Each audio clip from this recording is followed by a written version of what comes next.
Hello, welcome to Knitting Pipeline Extra. This is, I believe, number 15. And this is where I summarize what I've talked about on my audio podcast, Knitting Pipeline. I am Paula. I live in central Illinois in the U.S. And I am a quilter and a knitter. So I like to summarize what I've talked about in the audio. There's more detail in audio, but a lot of people have enjoyed seeing these. Welcome. Welcome to all of you who have been here before and all the new viewers as well. I am PrairiePiper on Ravelry, and you can find me on Instagram as Knitting Pipeline and also on YouTube. Well, you've probably already found me on YouTube, so anyway. Excuse me. I forgot my water too, but anyway, I've had to move my chair around because the sun is coming through this window and it was making it glare on my glasses. So I'm sitting in a bit of an awkward position, but let's start out with finished projects that I've done.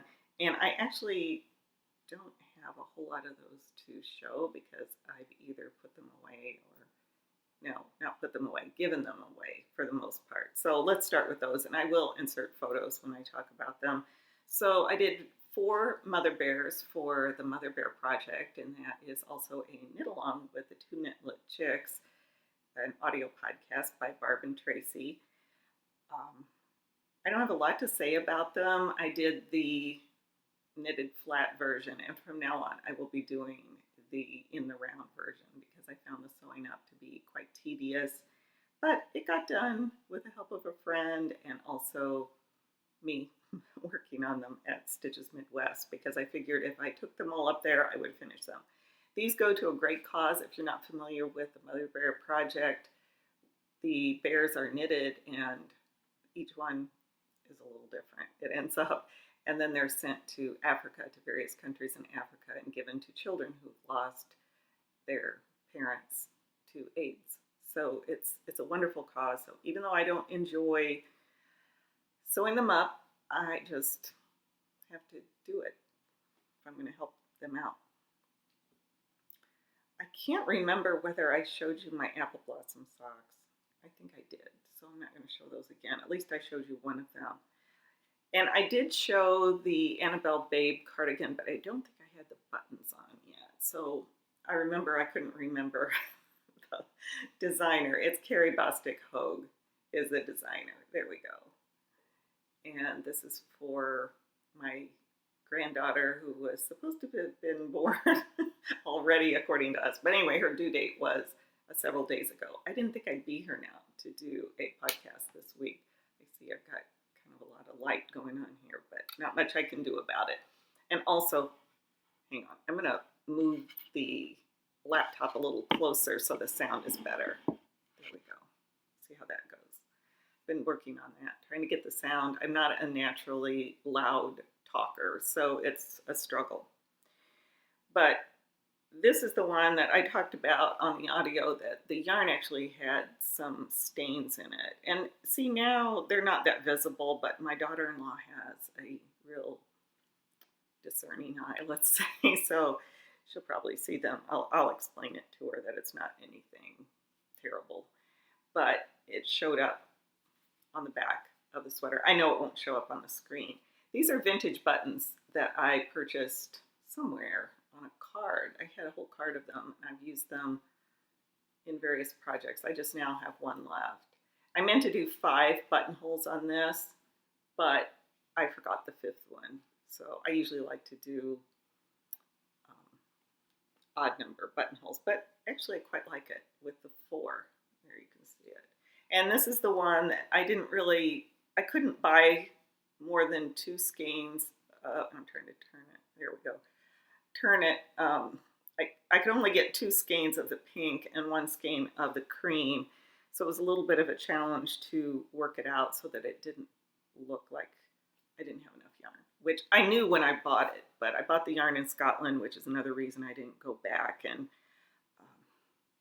try to get my money back or exchange or anything like that. Okay, I can't stand the light, so I'm going to try to move and I'll be back. Okay, I think that's a little bit better. it's not so distracting for me. So, okay, that was the Annabelle Babe cardigan. Sorry, I'm trying not to make noise on the table here. Then I knit up a couple of mittens. I guess I've only finished one pair. This is for the main mitten project.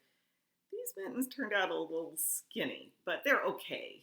I don't like a skinny mitten. Let's get it up. There we go. And the yarn was from a free table at one of my retreats, the Georgia retreat, and it's Liberty Classic. I think it's Classic Elite. I can't remember. No, it's Liberty. But it's really fun to knit with because it keeps changing color. And so they're quite different, but you can tell that they're a match. We collect mittens for the main mitten project. If you love to knit mittens and you want to contribute a pair, you can send me a message on Ravelry and I'll tell you where to send them so we can contribute them. This is my own little pattern I've been working on and coming up with different sizes, and I really like it because after I cast on I can decide on the size because there's no ribbing down here, and I have some proportions for different sizes. We'll see if it ever amounts to anything, but at least I can use it when I'm knitting mittens. So based on that, I kind of used the gauge and I came up with a better one. I haven't woven in the ends or knit the thumb yet, but this is a child's medium size with a rolled cuff. And there, you can kind of see the colors a little bit better. And then for the Eagle Crest retreat that I host, it'll be in November this year, I am collecting mittens again for our local clothing pantry, Threads, Hope, and Love. And they will distribute them at Christmas for the people that come there. All right, then we have the object hanging behind me, which is the Fairy Hill Shawl by Helen Stewart, Curious Handmade. I am so happy with the end result of this. It's just beautiful. And I used a new color of Quince & Company. It's Quince & Company Finch, and it's one of the new colors. Well, not new, but I mean new within this last year, and it's called Stream. So I brought something to show you because I said on the audio that it's a brighter, more intense blue than Glacier. And I just happened to see a project I did in Glacier, so you can kind of compare the two colors. But let's get back to the shawl a little bit. This was the first shawl in the Shawl Society 2 collection. I did the medium size. I did not add beads to it. And I did pin it out so it would have somewhat of a scalloped or pointy edge at the bottom. It took 2.5 50-gram skeins, approximately. And so that would be maybe 130, maybe 125 grams for the whole shawl, for the medium size. I'm really glad I didn't do a large size because those rows get really, really long at the end. And by then you're tired of it. I did get a little off, as I explained on the audio. I think it was pretty close to the end, just a couple rows from the end. I was not having the right number on the edges, but I knew the lace pattern by then, so I just kept going and finished it off. So if someone were comparing it to the pattern, there might be a few stitches off on each end, but it looks fine. It's just that it's not quite, I might have added in another repeat somewhere, I don't know.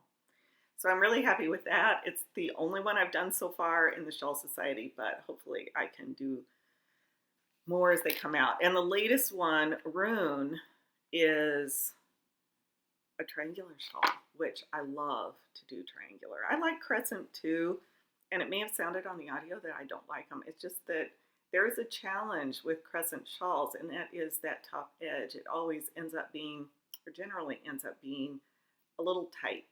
And then you have the extra long rows, and well, triangular can be that way as well. But anyway, I'm looking forward to doing that one soon. Then let's see, I'm going to go down my list here, actually use my notes. What do you think? Okay, stitches. I want to talk a little bit about the class that I took at Stitches with Anna Zilborg.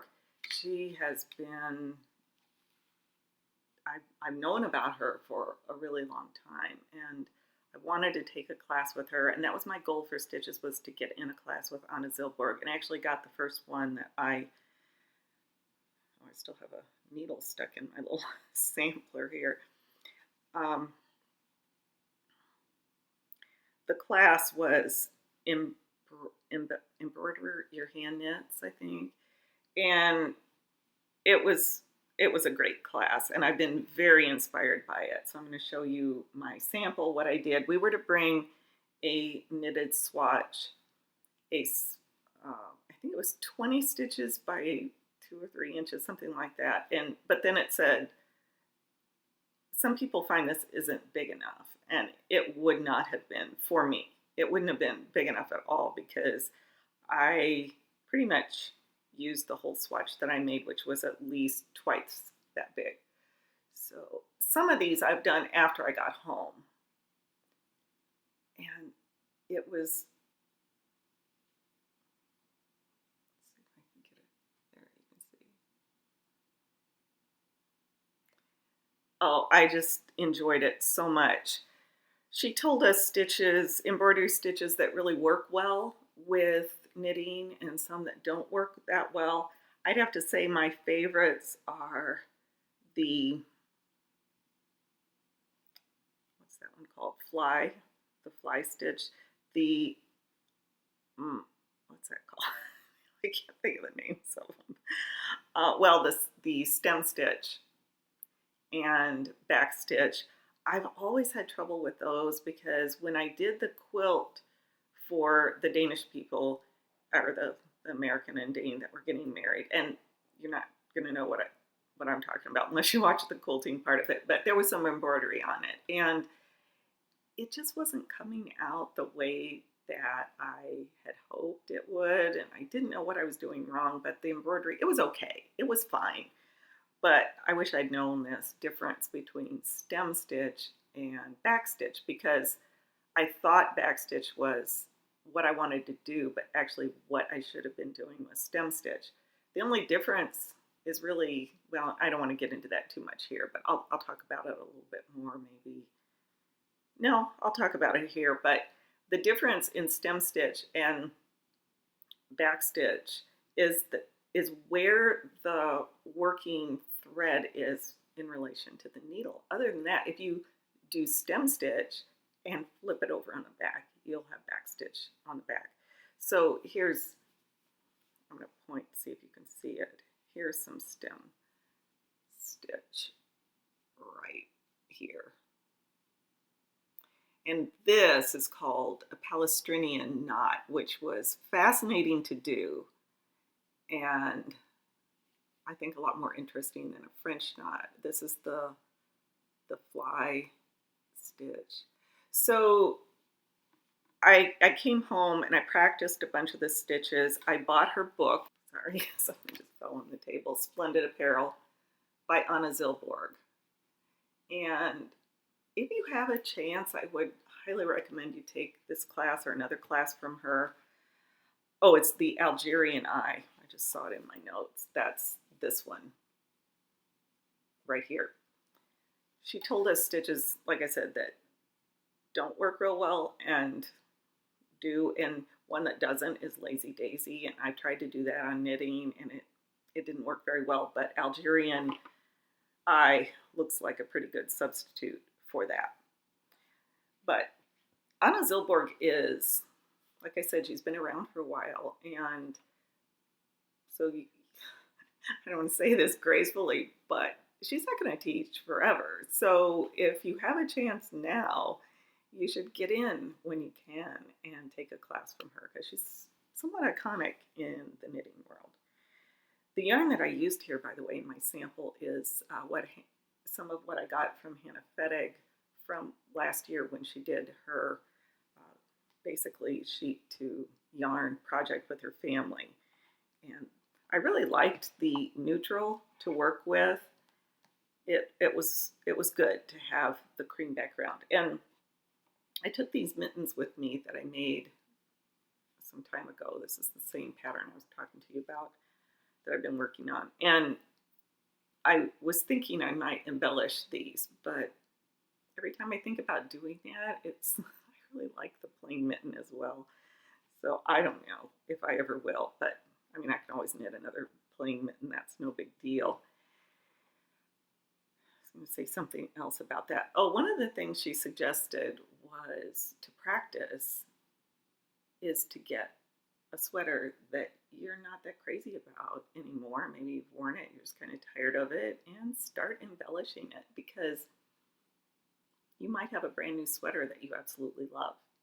And that's a great idea. Unfortunately, in my sweaters, I don't really have anything that I think I'd like to embroider, so we'll see. I'll do something with it. I really enjoyed the whole thing. And putting that aside, well, I got all done with this and realized I hadn't shown you the other shawl for comparison after I talked about it, not in my notes. So this is the Quince & Company in the Glacier colorway, which is one of the original colorways at Quince. Now this is Chickadee and that is Finch, so there's a difference in weight. And this is the Lullaby Rain shawl that I designed and was published by Quince. So I don't know if you can see, yeah, there's a subtle, I mean, in real, it doesn't look, might be hard to see on camera, but there's almost a little bit of periwinkle in this one. And this is more of a icy blue. So you could knit this in, what's it called, Owl. My friend Pat did that, and it's absolutely gorgeous and makes a big cozy wrap type shawl. Okay, we'll see if I can successfully put this into the mix. Now we're getting into products. So if you don't want to see those, I think I'm pretty much done talking about the actual knitting that I'm going to show. So it doesn't seem like that much this time, but I've been steadily knitting. Those mother bears, they took a while. Okay, so now we'll go on to stitches. I didn't really buy that much at Stitches. I'm on a self-imposed yarn diet, you might say. I don't have strict rules about it, but I have my area for yarn is pretty much full. So I want to knit with some of the things that I have. So I didn't buy much. This was the one thing that I purchased yarn-wise, and I just kept going back to it. It was from the Stunning String Studio. And when you walked in, those were beads clattering there. We walked in Stitches. It was fairly close to the entrance. They had the sample hanging there. And Bronwyn and I looked at it right away, and I just said, oh, I really like this shawl, this lace shawl. And kept going back to it and going back to it. And finally, I had to get it. I thought, I will regret if I don't get this. So it is a kit, the Tranquil Mist kit. Packaged beautifully, as you can see. It comes with the beads, it has stitch markers, and the pattern, of course, and then this gorgeous yarn that is what I'd call sort of a beach glass color. And yeah, it's called Blissful is the colorway. The beads are noisy, sorry about that. And the let's see, this, it has, yes, 675 beads, 11 stitch markers, pattern download code, and the yarn. And I'm trying to see what the yarn, sorry, I should know. Oh, it's 100% superwash merino. 825 yards. It was really reasonably priced. I thought. I think it was $39 for the kit.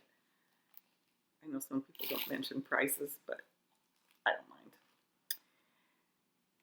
So that was my only real yarn purchase. And then the Knit Circus booth was really gorgeous. And I have quite a bit right now that I haven't had a chance to knit with, so I didn't want to purchase more right now. But I needed, one of the things I was looking for was sock blockers that I could use for the men's size socks that I knit. And I got these large sock blockers. I like that they're cut out for easy, you have that for drying more easily. And as I've said, I mainly use sock blockers when I'm photographing or showing here on the show. I don't dry them actually on there, but I don't know why it still appeals to me. Anyway, it was great seeing Jala and Katie at the Knit Circus booth and just looking at the yarn. It's all so gorgeous. So if you see them, you should go. If you see the booth, definitely go look at Knit Circus. Then I debated whether I should talk about this on the, go those beads again, on the quilting or the knitting, but I decided I'm going to talk about it in the knitting since it was at Stitches Midwest. And then when I actually try it out, I will talk about it on the quilting.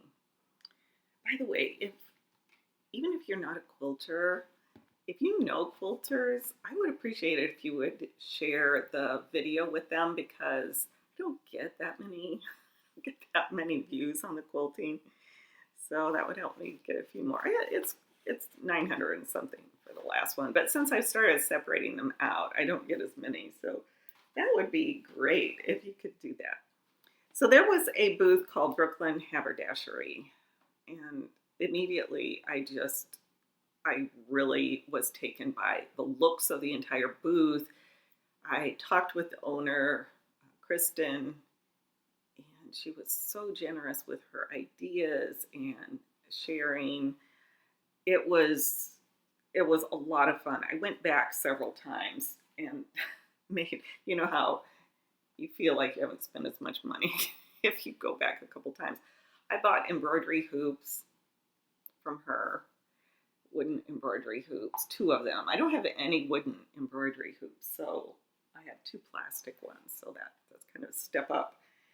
Well, she had little needle cases, little wooden needle cases with tapestry needles, and these are just sewing needles, I think, in here, but I just liked the wooden cases. And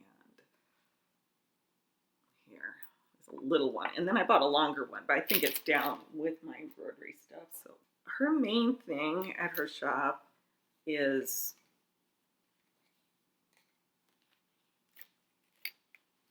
a type of Japanese, basically it's patchwork, and of course now suddenly the name has left me, but I keep thinking shibori, but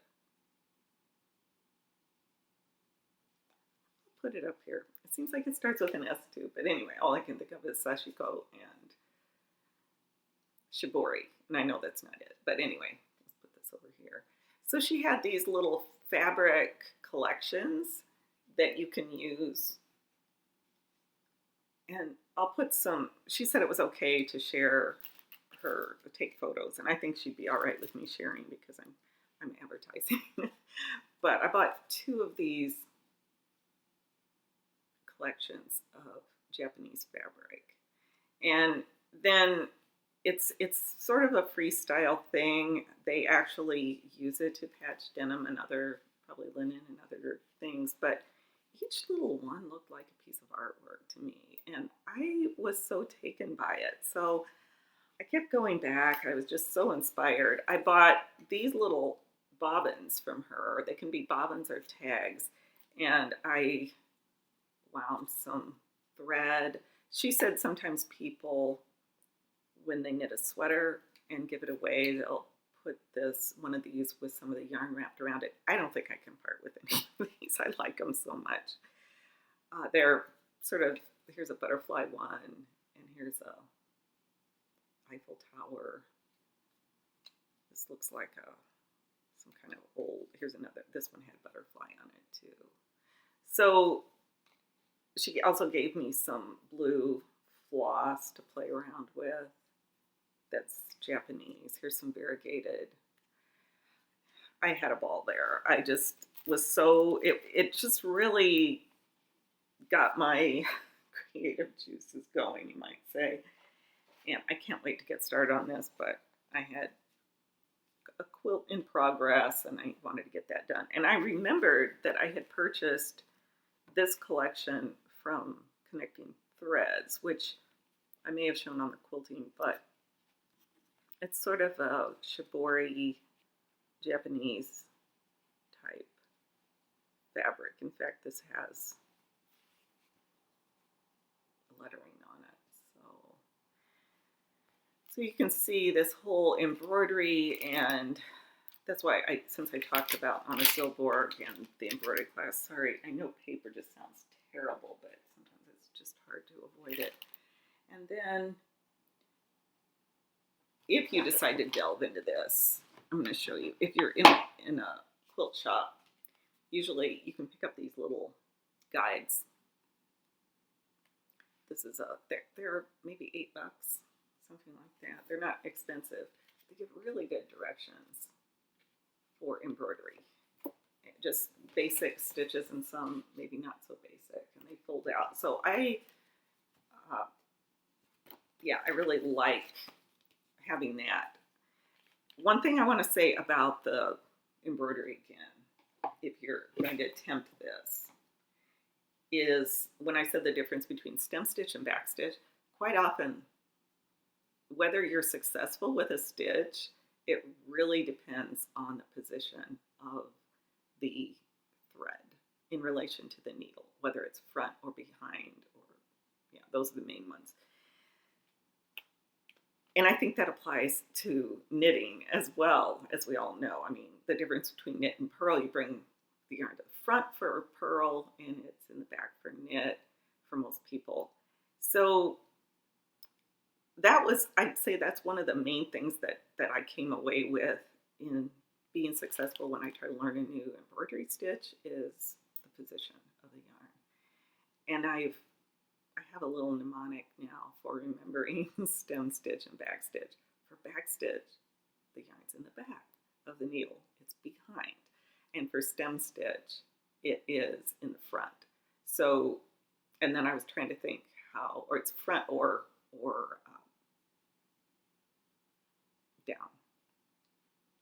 We'll see if that works. Anyway. Okay, no more embroidery. We're back to knitting now. Now I have some products that I reviewed on the show that I'm going to show you here. I have yarn from Two Guys Yarn Company, and it's always such a thrill to see Jean and David at shows. They're such nice people, and they've worked so hard with their business. So Jean had sent me some yarn to review, and I talked about it on the audio, but just so you can see it here. And this is the one that was so the luxury skein, which is called Diamond. It's not bad. It's a little dark. It's pretty good, I think, on the color. This is the one that has camel, silk, and BFL. All these bases are blue face luster, mainly, and then other things in there too. Their bases are, customized to them. They're unique bases. And then this one is Garden Leaves. This one has cashmere and nylon in it. It's a fingering as well. Called Uptown is the line. And then this gorgeous one is Frank's Tile in the Snowball, which is blue face luster and nylon. So pretty. They're really vibrant colors. These are all, except for the diamond, they're all tonals, which give me a good tonal any day. I love it. And then the last one is a heavier weight. It is an Aran weight, 100% superwash BFL. And this is the Working Man Blues, which is really, really pretty. Thank you so much, Jean and David. You guys are just, you're amazing. And I really enjoy their yarn. Those will probably be prizes for a knit along. And I forgot to say that, oh yeah, we're having a glove knit along in the Knitting Pipeline group. After I did those Lucy gloves, other people are interested in knitting gloves, and we're going to start that very soon, September 1st. I think that's all for today. That summarizes pretty much what I have shown that you might want to see, that I talked about on the audio podcast, and some of those stitches things I had not mentioned. So thank you so much for spending time with me, and please watch the quilting episode if you're so interested. And I'll be back maybe at the end of September. Thanks so much. Bye-bye.